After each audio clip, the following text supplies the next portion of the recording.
দক্ষিণের রাজনীতি তোলপাড়। অন্ধ্রপ্রদেশের প্রধান বিরোধী দল ওয়াইএসআর কংগ্রেসের পার্টির শীর্ষ নেতার রাজনীতি থেকে সরে যাওয়ার সিদ্ধান্ত নিয়ে শোরগোল পড়ে গেল।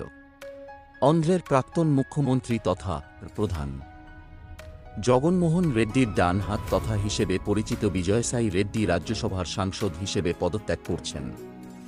জগনমোহনের প্রধান পরামর্শদাতা ও দিল্লিতে ওয়াইএসআর কংগ্রেস পার্টির প্রধান চালিকাশক্তি বিজয়সাই রেড্ডি কেন আচমকা রাজনীতি থেকে অবসর নিলেন তা নিয়ে দ্বন্দ্ব রয়েছে।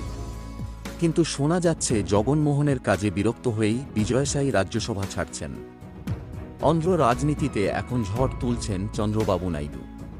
১৭৫টির মধ্যে ১৬৪টি আসনে জিতে অন্ধ্রের সিংহাসনে বসা টিডিপি প্রধান এন চন্দ্রবাবু নাইডু ঝড়ে এখন ছন্নছাড়া দেখাচ্ছে প্রধান বিরোধী জগনমোহনের দলকে।